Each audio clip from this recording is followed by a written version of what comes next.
கோவிலுக்கு சென்றால் முதலில் ஏன் விநாயகரை வழிபடுகிறோம் என்று தெரியுமா? விநாயகரை முழுமுதற் கடவுள் என்று அழைக்கிறோம்.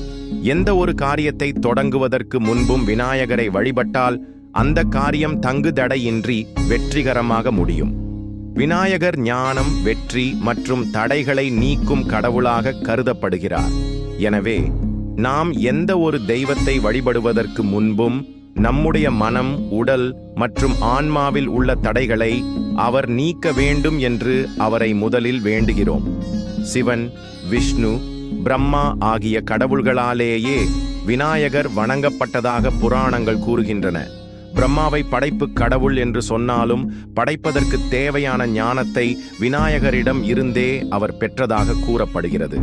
இக்காரணங்களுக்காகத்தான் எந்த ஒரு நல்ல காரியத்தை தொடங்கும் முன்பும் கோவிலுக்கு சென்றாலும் முதலில் விநாயகரை வழிபடுவது மரபாக பின்பற்றப்படுகிறது.